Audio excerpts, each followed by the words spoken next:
What the hell did I just watch? Hello you beautiful creatures, how the devil are you? If you're new to this channel, my name is Lou, or Lucifer as my friends like to call me. By my friends I mean my Instagram account. Guys, WandaVision episode 4.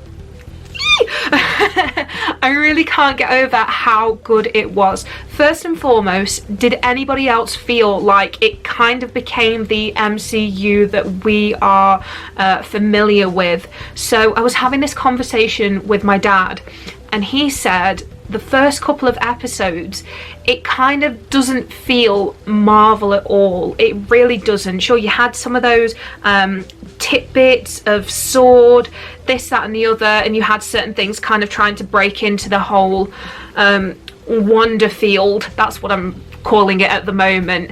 They're trying to get into her paradise, and that was about it. But now with this episode, it honestly feels like a Marvel product. It really does. It gave me the same kind of vibes as the start of the first Avengers movie. I don't know if anybody got those kinds of vibes, but that's what I got.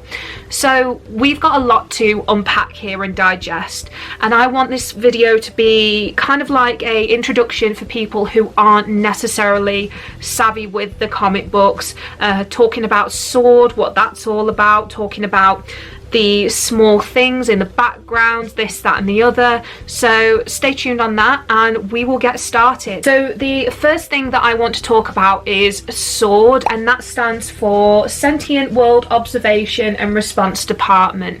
Basically they're like a counter-terrorism company that deals with extraterrestrial beings, and I think it's really interesting that that's come in, just because if anybody else is familiar with where we are in the MCU at the moment, if anybody recalls what happens in the latest Spider-Man film, we realise that the Skrull are actually here. Now the Skrull are a kind of being, and they can disguise themselves as you or me, essentially.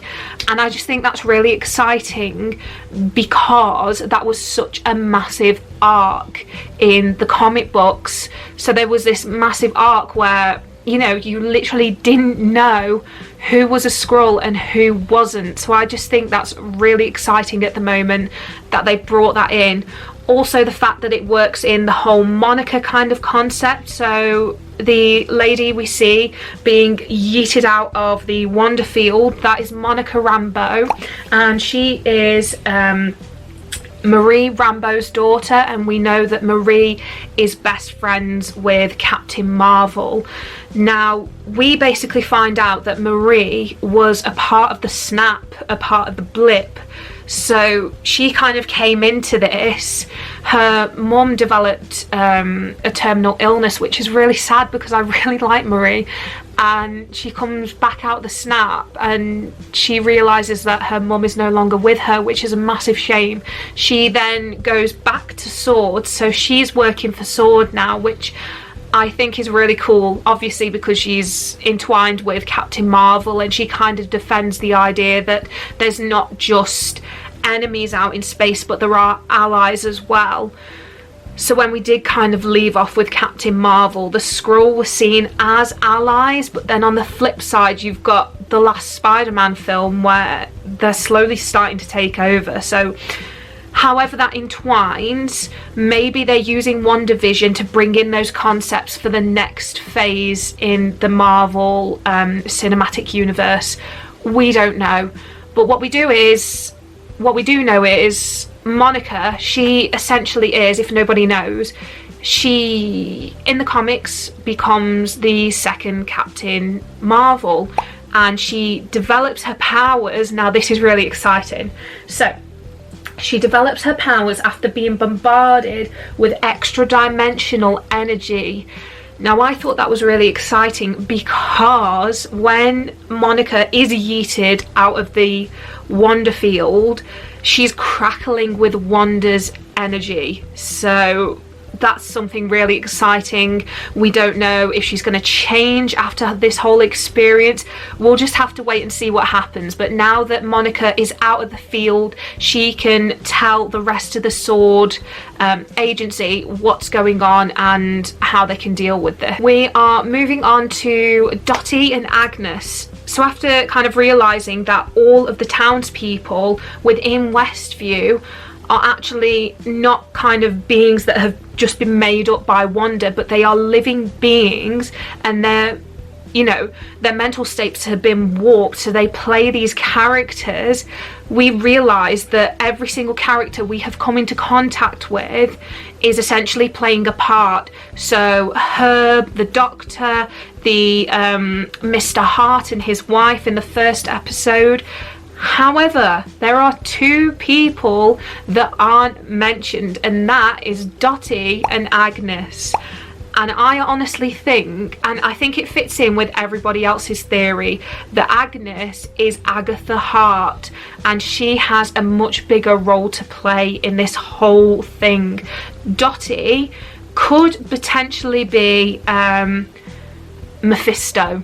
She could potentially be Mephisto, predominantly because a lot of people have said that she really concentrates on the aspect of children, and that is what Mephisto wanted from Wanda in the comic books, and he took them away from her, and he reabsorbed them back into himself. So maybe we've been looking at this whole thing the wrong way. A lot of people thought that Herb was actually Mephisto, and it was him and Agatha working to try and keep this whole perfect thing going.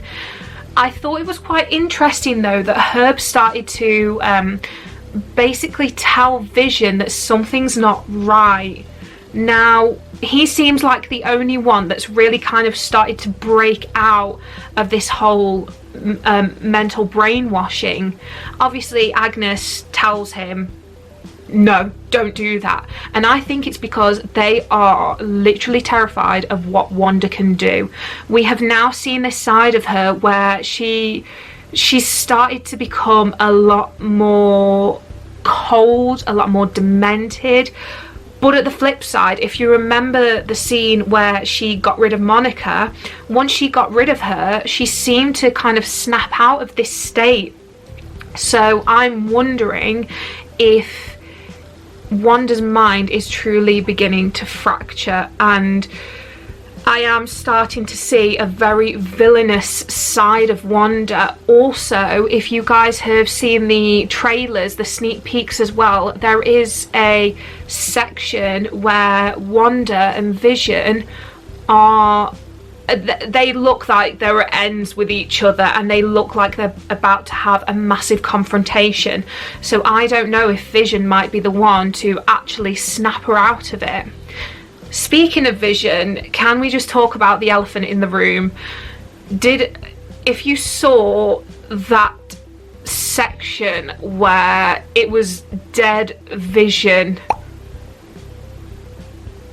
yeah, you know where I'm going with this. So essentially, Wanda has mind warped all these people, and it seems to me like Wanda is controlling Vision's body, his dead body, and she's projecting her idea of Vision onto him, or she somehow got his subconscious back into that body, which is horrendous. Like, how dark is that? So what we've got to ask ourselves is it actually Vision's consciousness that's in that body, or is it Wanda projecting her thoughts onto that Vision body? So every time Vision says that something's not quite right, is it actually Wanda suggesting that something's not quite right, and she's trying to tell herself that something's not quite right? Obviously, we get those massive blips then where Wanda is able to cut out events that have already happened, and I want to say that it works really well with the hexagon shapes. So if a lot of you don't know, in the comic books, Wanda uses hex magic, and it is presented as a hexagon shape, and you can see that in the sword kind of meeting room where they can see what the radius is like around the town.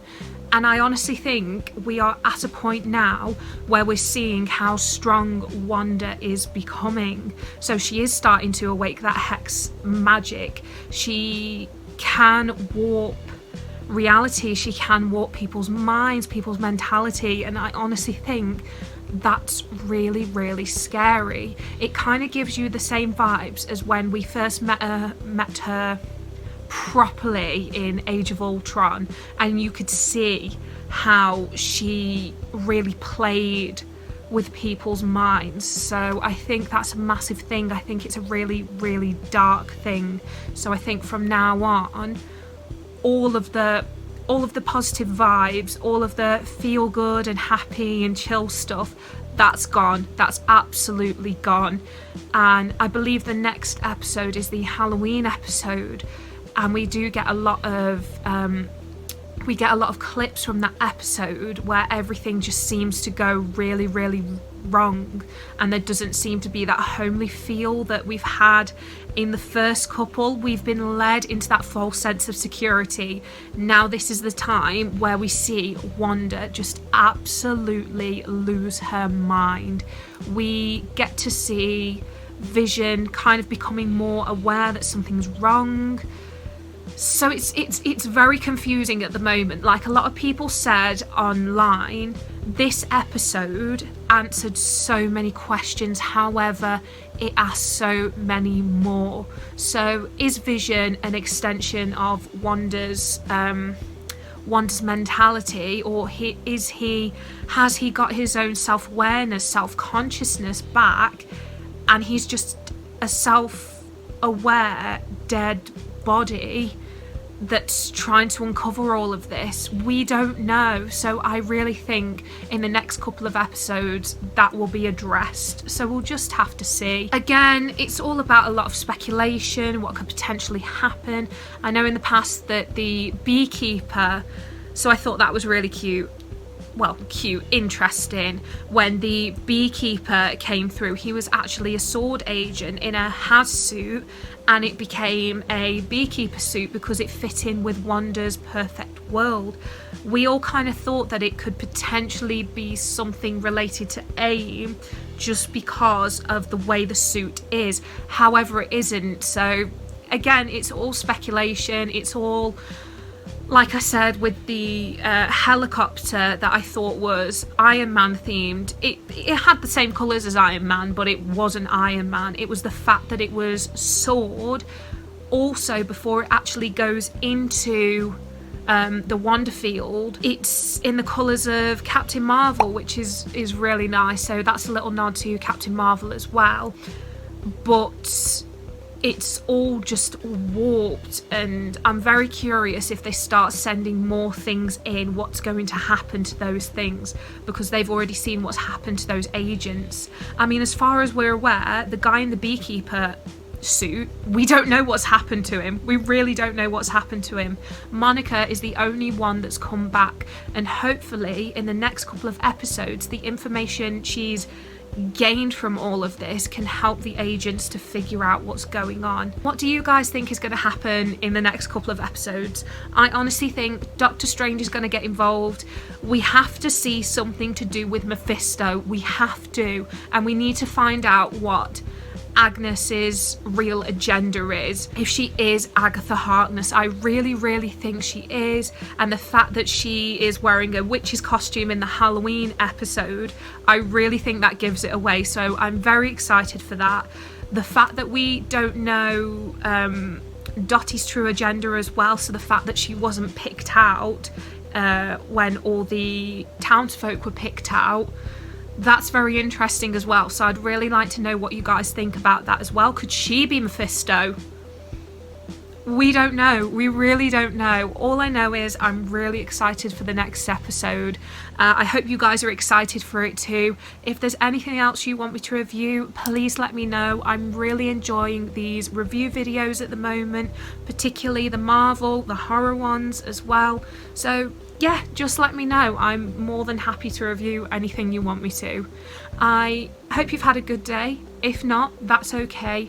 Always remember, tomorrow's a new day. See you later, guys. Bye.